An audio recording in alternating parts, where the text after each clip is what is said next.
आज की इस क्लास में हम लोग एसएससी जीडी में पूछे गए प्रश्नों को सॉल्व करने वाले हैं। तो चलिए क्लास को शुरू करते हैं। पहला क्वेश्चन है करा कि 4% वार्षिक ब्याज की दर से 2 वर्ष में किसी धन के चक्रवृद्धि ब्याज और साधारण ब्याज में अंतर 8 रुपये है। तो हमसे करा है कि वह धन ज्ञात कीजिए। तो देखिए सबसे पहले हम लोग क्या करेंगे कि जो ब्याज की दर दी गई है 4%, इसका हम फ्रैक्शन मान लिख लेंगे। तो 4% का फ्रैक्शन मान कितना होता है 1/25। अब हम लोग क्या करेंगे, यहाँ पे लिखेंगे मूलधन और यहाँ पर लिखेंगे मिश्र धन, और ये हमारा पी को शो करता है और ये इसका सीआई बताता है। तो पी हम कितना लिखेंगे 25 और इसमें एक जोड़ लेंगे तो ये हो जाएगा 26। अब इसके बाद हम इसका स्क्वायर करेंगे और इसका 2 साल का दिया है तो स्क्वायर 3 साल का देता तो हम इसके पावर 3 लिखते हैं। अब 25 का स्क्वायर करेंगे 625 आएगा और 26 का स्क्वायर करेंगे 676। अब इसके बाद ये आपका मूलधन हो गया और ये आपका मिश्र धन हो गया। अब इन दोनों का अंतर निकाल लेंगे, यानी मिश्र धन में से मूलधन को माइनस कर देंगे तो ये आपका आ जाएगा सीआई। अब यहाँ से घटाएंगे 6 में से 5 जाएगा, 1 बचेगा और 7 में से 2 जाएगा, 5 आएगा। ये आपका आ गया सीआई। अब इसके बाद हम एसआई निकालेंगे, यानी एसआई कितना है बताया कि 1 साल का ब्याज जो है 4% है तो 2 साल का ब्याज कितना होगा 8%। तो हम क्या करेंगे 625 का 8% निकालेंगे तो यहाँ से आपका एसआई जो आएगा वह 50 होगा। सीआई कितना है 51 है और एसआई कितना है 50, और हमको बताया है कि दोनों का अंतर कितना है 8 रुपये। दोनों का अंतर कितना 8 रुपये।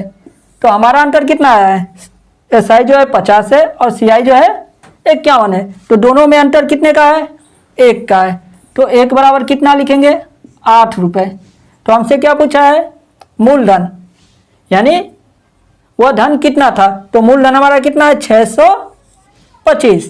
तो हम 625 का 8 में गुणा करा देंगे तो यहाँ से आ जाएगा 625 बराबर 8 से गुणा करेंगे, 8 5 40 हासिल 4, 8 दूना के 16 और 4 कितना हो जाएगा 20 हासिल हो जाएगा आपका 2, 8 छक 48 और 2 50, यानी जो हमारा मूलधन है वह 8000 रुपये है। अब इसी को हम इससे भी बेस्ट तरीके से हल करेंगे। तो देखिए तो आपको एक फार्मूला बताते हैं, सीआई माइनस एसआई बराबर आर स्क्वायर बटा में 100। इस मान से हम क्या कर सकते हैं सीआई और एसआई का अंतर निकाल सकते हैं। आर क्या है आपका ब्याज की दर 4%।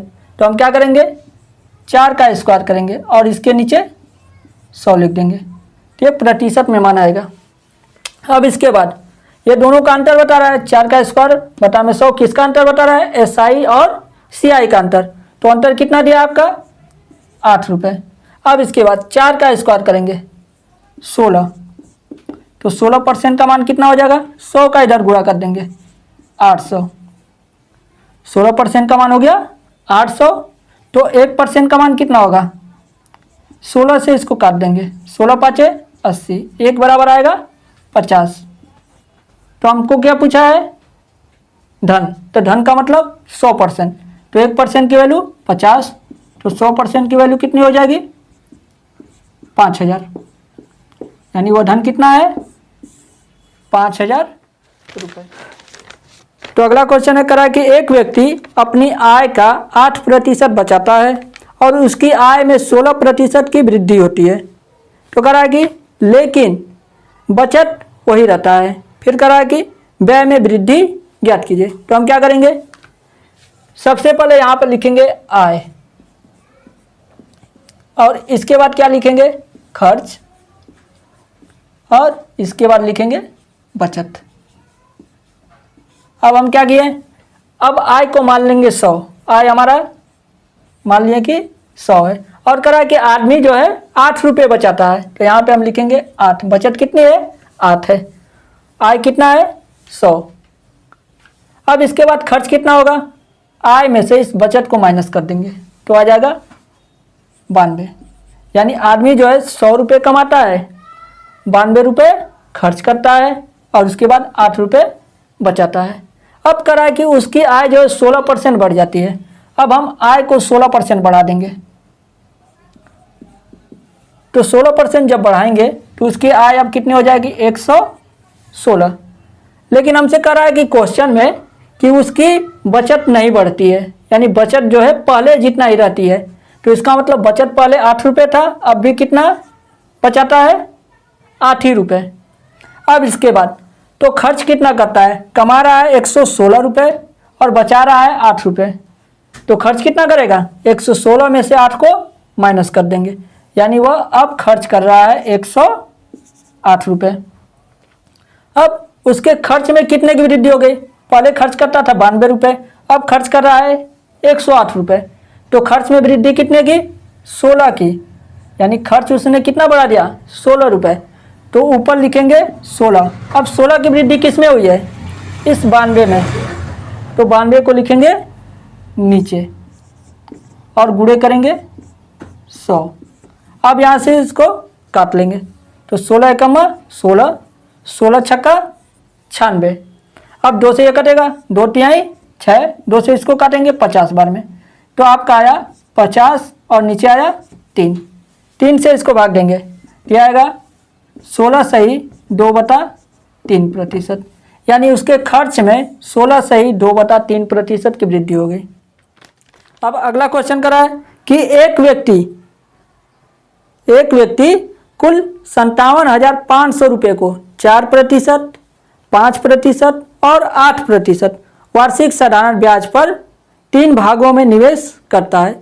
यानी एक व्यक्ति के पास जो है 57,500 रुपये है, जिसको वह क्या करता है? 4%, 5% और 8% वार्षिक साधारण ब्याज पर निवेश करता है। और इसके बाद करा है वर्ष के अंत में वह तीनों स्थितियों में समान ब्याज प्राप्त करता है। यानी कहने का मतलब ये है कि वर्ष के अंत में तीनों भागों से उसको बराबर बराबर ब्याज मिलता है। तो करा कि 5% पर निवेश की गई धनराशि ज्ञात कीजिए। तो देखिए, इसको बहुत ही शॉर्ट तरीके से बताऊंगा। तो पहला जो है आपका 4% का ब्याज लगा है, यानी पहले भाग पर 4% का ब्याज लगा हुआ है, और दूसरे भाग पर हमको बताया कि 5% का ब्याज लगा है, और तीसरे भाग पर 8% का ब्याज लगा हुआ है। ठीक है, तो क्या करेंगे? इस 4% का फ्रैक्शन मान लिखेंगे। 1/में में कितना होता है? 25। और फिर 5% का फ्रैक्शन मान लिखेंगे 1/20, और 8% का फ्रैक्शन मान रखेंगे 2/25। ठीक, और ये ऊपर जो है आपका ब्याज बता रहा है, यानी SI, ये भी ऊपर क्या बता रहा है? ब्याज, और ये भी ऊपर ब्याज बता रहा है, और नीचे पहला भाग बता रहा है, और ये 20 जो है दूसरा भाग, और ये 25 जो है तीसरा भाग। तो यहाँ से हम क्या करेंगे? हमको बता दिया है कि सभी का ब्याज क्या है? बराबर है। तो यहाँ पर हम ब्याज देख रहे हैं 1 का, और यहाँ पे ब्याज कितना है? 2 का, और यहाँ पे ब्याज कितने का है? 2 का है। तो ब्याज तो हमको बराबर बताया है, तो हम क्या करेंगे? इसको भी 2 बना देंगे। ये 1 जो लिखा है उसको कितना बना देंगे? 2, और ये भी 1 जो लिखा है इसको भी हम 2 बना देंगे, तो इस वाले के बराबर हो जाएगा। तो इसका मतलब हम इसमें 2 का गुणा कर देंगे। 2 का अगर हम ऊपर गुणा करेंगे तो 2 का नीचे भी गुणा करेंगे। यहाँ भी हम क्या करेंगे? 2 से ऊपर गुणा करेंगे तो 2 से नीचे। अब देखिए, तो ब्याज कितना हो जाएगा? ये 2 हो जाएगा, और ये नीचे हमारा 50 हो जाएगा, और ये कितना हो जाएगा? 1 और 2 का गुणा करेंगे तो ये 2 बन जाएगा, और नीचे हमारा 40। और इसके बाद ये हमारा इतना ही रह जाएगा। अब इसके बाद हम मान लेते हैं कि पहला भाग कितना है? 50 है, दूसरा भाग कितना है? 40 है, और तीसरा भाग कितना है? 25 है, और सभी को जोड़ लेंगे 50, 40 और 25। तो 50 में जब 40 को जोड़ेंगे तो 90 बनेगा, 90 में जब 25 जोड़ेंगे तो 115 हो जाएगा, और 115 का मान आपको दे दिया है 57,500। तो यहाँ पे हम लिखेंगे 57,500। 500 और ये कितने का मान है 115। यानी हमने क्या किया 50 को 40 को और 25 को जोड़ दिया तो आ गया कितना 115। यानी 105 जो 57,500 रुपये है ये 115 का मान है। हमसे पूछा है कि 5% पर कितना धन रखा गया था, तो 5% का मान कौन सा है 40 है, तो 40 से इसको गुणा कर देंगे। अब इसको कटाएंगे तो ये 115 से जब 575 को काटेंगे तो ये 5 बार में कट जाएगा और इसके साथ 2 जीरो है तो 2 जीरो यहाँ पे लिख देंगे। अब यहाँ से 5000 और क्या नाम है 500 और 40 का गुणा करा देंगे तो यह आ जाएगा आपका 5 चौको 20। यानी जो 5% ब्याज पर पैसा रखा गया था वह 20,000 था। तो अगला क्वेश्चन दिया हुआ है करा कि 10 व्यक्ति प्रतिदिन 8 घंटे काम करके एक कार्य को 28 दिनों में पूरा कर सकते हैं। यानी करा है कि 10 व्यक्ति हैं जो प्रतिदिन 8 घंटे काम करते हैं और 8 घंटे काम करके कार्य को वे लोग 28 दिन में ही पूरा कर देते हैं। तो हमसे करा है कि 8 व्यक्ति 5 घंटे प्रतिदिन काम करके उस कार्य का 50% कितने दिनों में करेंगे।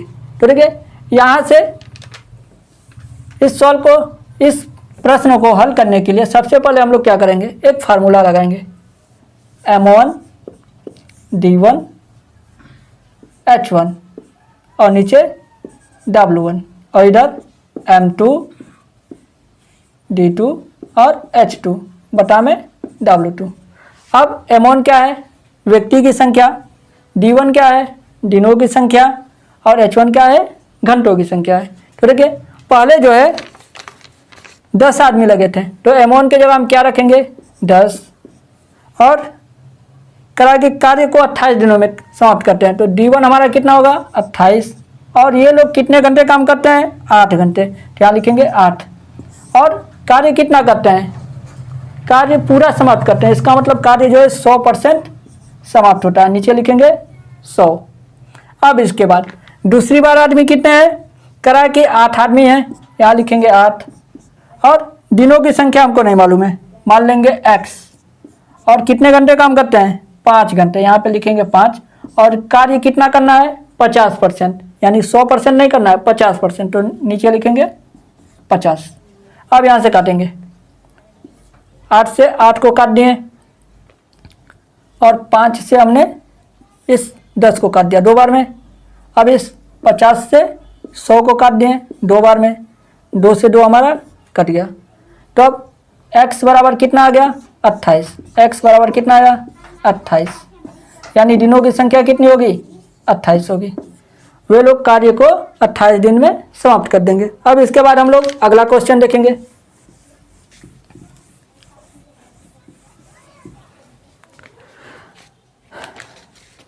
अगला क्वेश्चन करा कि एक आदमी 5 किलोमीटर प्रति घंटा की गति से 6 घंटे और 4 किलोमीटर प्रति घंटा की गति से 12 घंटे चलता है। अब हमसे पूछ रहा है कि आदमी का औसत गति कितना है।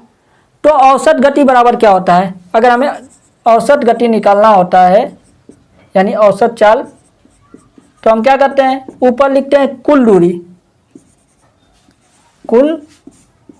दूरी और नीचे लिखते हैं कुल समय।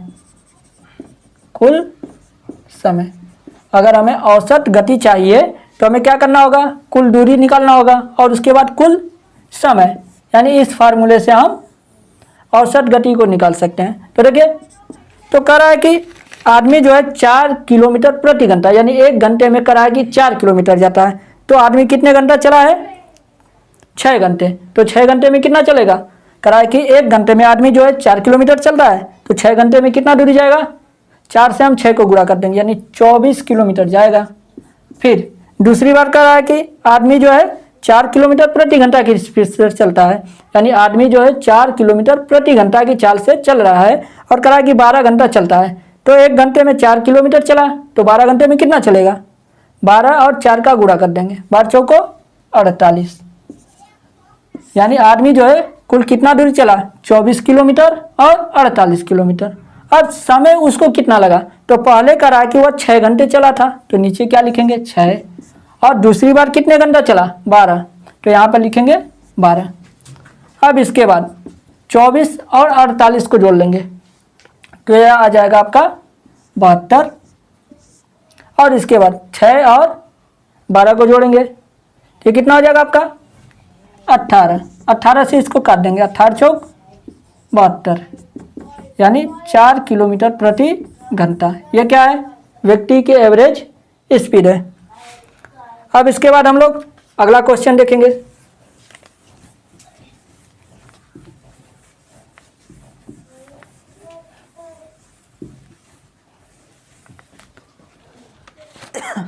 अगला क्वेश्चन है, कहा कि सीनू ने अपनी धनराशि का 40% 25% वार्षिक दर पर और शेष धनराशि को 20% वार्षिक दर पर निवेश करता है। कहा कि यदि ब्याज की गणना पूरी धनराशि पर की जाए तो वार्षिक ब्याज की दर, तो देखिए यहाँ पे कर दिया है कि सीनू के पास जितने रुपए है उसका 40% वह 25% पर लगाता है, और इसके बाद जो बची हुई धनराशि है उसको वह 20% पर लगाता है।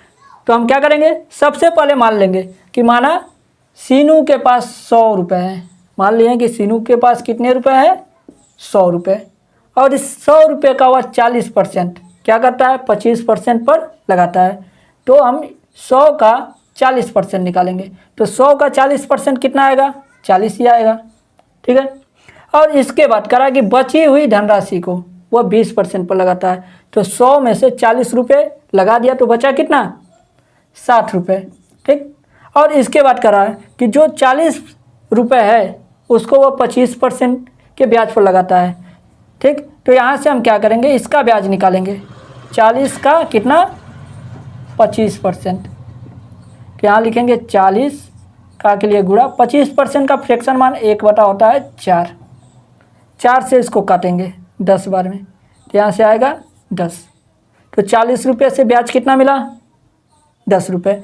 अब इसके बाद करा कि जो बची हुई राशि थी उसको वो 20% पर लगाता है, तो यहाँ से कितना ब्याज होगा, इसका 20% निकालेंगे, यानी 60 का 20%, तो परसेंट हटाएंगे नीचे 100, और यहाँ से काटेंगे 20 से कमा 20, 20 5 100, 5 से इसको काटेंगे, ये 12 बार में कटेगा, तो यहाँ से आया कितना 12।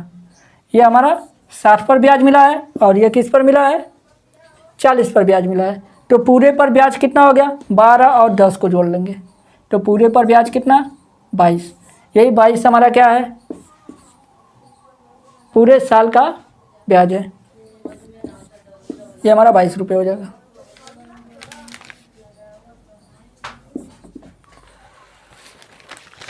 अब इसके बाद अगला क्वेश्चन करा है कि एक लड़की ने एक संख्या में 5/3 के स्थान पर 3/5 से गुणा कर दिया। फिर करा कि परिकलन में प्रतिशत त्रुटि ज्ञात कीजिए। कहा गया है कि एक लड़की थी जिसको गुणा करना था किसी संख्या में, कितने से 5/3 से, लेकिन उसने गलती से क्या कर दिया 3/5 से गुणा कर दिया, यानी गुणा करना था 5/3 से और उसने गुणा किया 3/5 से।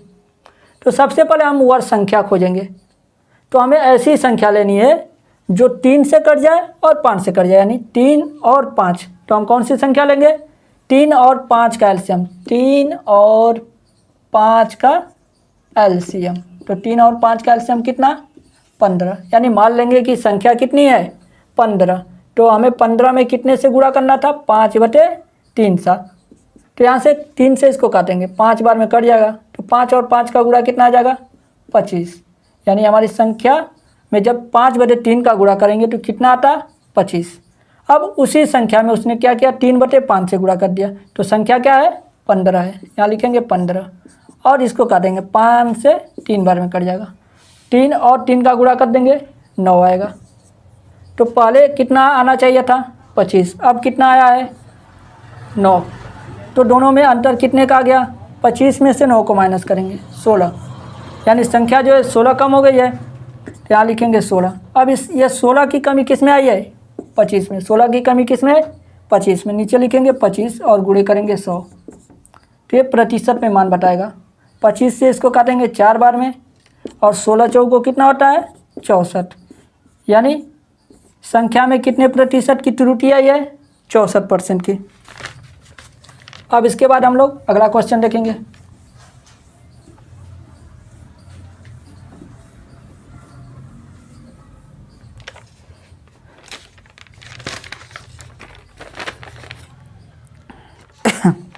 अगला क्वेश्चन है, करा है कि एक दुकानदार ने वस्तुओं को 44% हानि पर बेचने का दावा किया।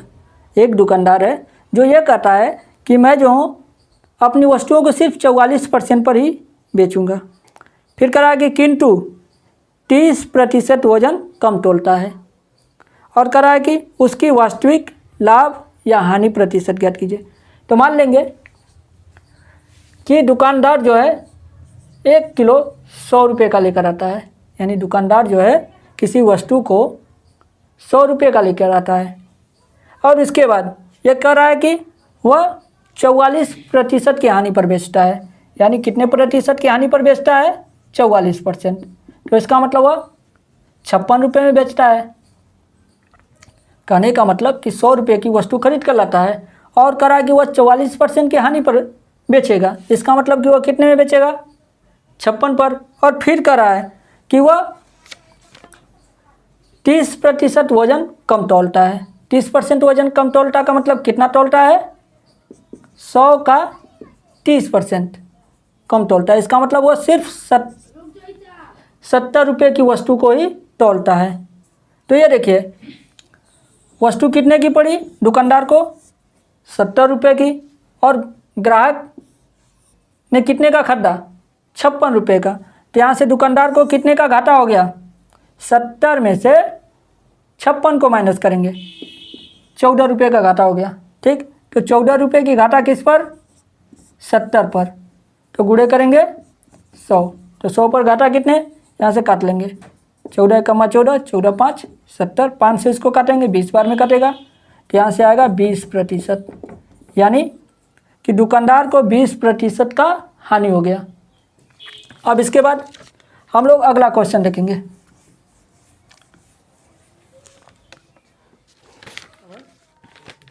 करा कि एक विक्रेता वादा करता है कि वह वस्तु को क्रय मूल्य पर बेचेगा, परंतु बेचते समय 1 किलो के जगह पे वह 600 ग्राम तौलता है। तो लाभ अथवा हानि प्रतिशत। देखिए, दुकानदार ये कह रहा है कि मैं जो हूँ जितने में वस्तु को खरीद कर लाया हूँ उतने में ही बेचूंगा, लेकिन वह क्या करता है कि तौलते समय 1 किलो की जगह पे 600 ग्राम ही तौलता है। तो देखिए, तो यहाँ से दुकानदार को तौलना कितना था?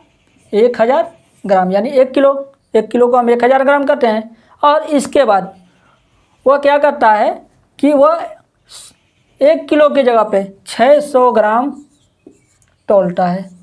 तो यहाँ से दुकानदार को कितने का फ़ायदा हुआ? 400 ग्राम का। ठीक, तो यहाँ पे लिखेंगे 400। अब दुकानदार का सामान कितना लगा था? सिर्फ 600 ग्राम। दुकानदार का सामान कितना लगा? 600 ग्राम। नीचे लिखेंगे 600, और प्रतिशत में लाने के लिए 100 से गुणा कर देंगे। अब इसको काटेंगे, 2 जीरो से 2 जीरो हमारा कट गया। अब 2 से इसको काटेंगे 2 बार में, और 2 से इसको काटेंगे 3 बार में। तो यहाँ से जब गुणा कराएंगे 2 का और 100 का, तो ये बन जाएगा 200, और नीचे रहेगा 3। अब क्या करेंगे? 3 से 200 को भाग देंगे, तो ये आएगा 66 से ही 2/3%। यानी दुकानदार का फ़ायदा है 66 से ही 2/3%। अब इसके बाद अगला क्वेश्चन देखेंगे।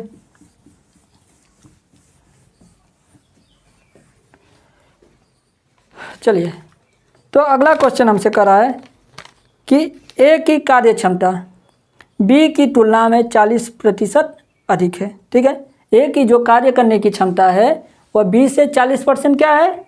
अधिक है। तो यहाँ से हम लिखेंगे ए और यहाँ पे लिखेंगे बी। अब ए की कार्य करने की क्षमता क्या है? बी से 40% अधिक है। अगर इसको हम 100 मान लेते हैं, बी को की कार्य करने की क्षमता क्या है? 100 है। तो ए की कार्य करने की क्षमता क्या होगी? इससे 40% अधिक होगी, यानी 140 होगी। अब इसको रेशियो में लाएंगे, इसको काट देते हैं, 20 से 20 पाँचे 100, और 20 से इसको काटेंगे 60 बार में। तो ये किसकी क्षमता आ गई? ए और बी की क्षमता ही है। ठीक, ये हमारा क्षमता का रेशियो बता रहा है। तो समय का रेशियो क्या होगा, इसको हम इधर कर देंगे, 7 को उधर, यानी क्षमता जो होता है समय के व्युत्क्रमानुपाती होता है। अगर कार्य करने की क्षमता बढ़ेगी तो समय क्या होगा, घटेगा। यहाँ से 5 और ये 7 हो जाएगा। और इसके बाद हमसे कर रहा है कि यदि बी किसी कार्य को 14 दिनों में करता है, बी कितने दिनों में करता है, 14 दिनों में, तो ए उसी कार्य को कितने दिन में कराएगा। यहाँ पे बी हमारा कितने दिन में कर रहा है, 7, क्वेश्चन में कितना है, 14, हम 7 बराबर कितना लिखेंगे, 14 दिन। तो 1 बराबर कितना, 2 दिन। तो ए का कितना, 5, 5 बराबर 10 दिन, यानी एक कार्य को 10 दिन में पूरा करेगा।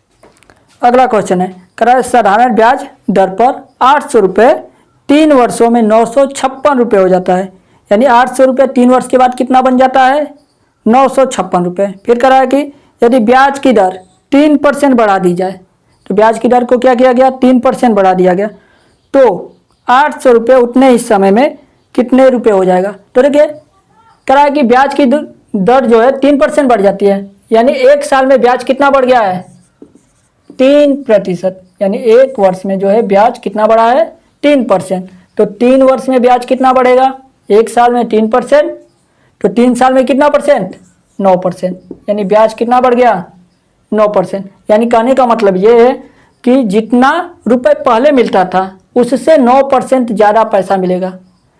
तो आदमी का मूलधन कितना है, 800 रुपये, अब ब्याज की दर कितना बढ़ गई, 9%, तो 800 का 9% निकालेंगे, 9 बटा में 100, 2 जीरो से 2 जीरो काट देंगे, 9 72, यानी ब्याज कितना बढ़ गया, 72 रुपये।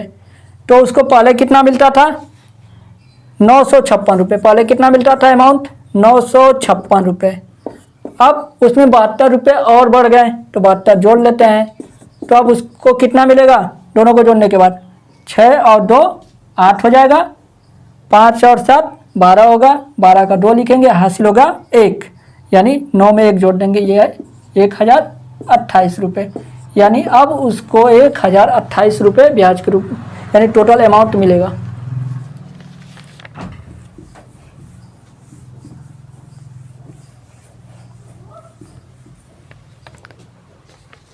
अब इसके बाद अगला क्वेश्चन है, करा कि एक पुलिस वाला किसी चोर को 200 मीटर की दूरी पर देखता है। एक पुलिस वाला है जो किसी चोर को 200 मीटर की दूरी पर देखता है और करा है कि चोर 10 किलोमीटर प्रति घंटा की चाल से जाता है और तथा पुलिस उसे 11 किलोमीटर प्रति घंटा की चाल से पीछा करती है। तब करा है कि 6 मिनट बाद उनके बीच की दूरी कितनी रह जाएगी। मान लेते हैं कि यहाँ पर ये हमारा पुलिस है, ये हमारा कौन है, पुलिस है, और यहाँ पे हमारा चोर है, ये कौन है, चोर।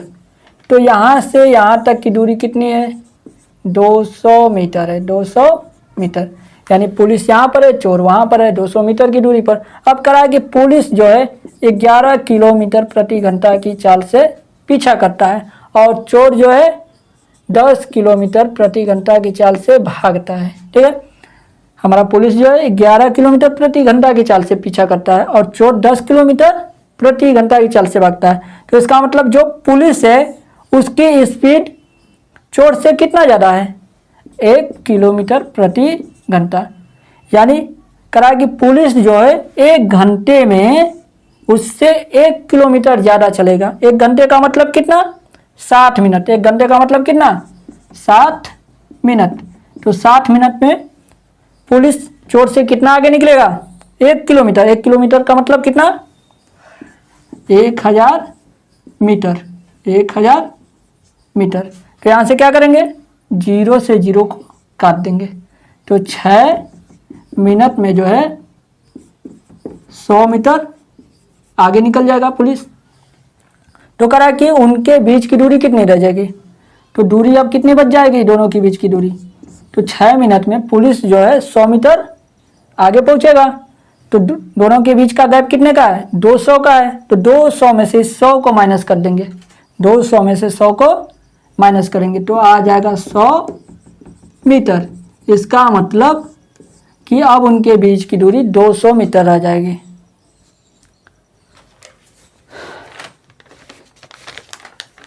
आज के लिए बस इतना ही। अगर वीडियो आप लोगों को पसंद आता है तो चैनल को सब्सक्राइब कर लीजिएगा और वीडियो को भी लाइक कर लीजिएगा।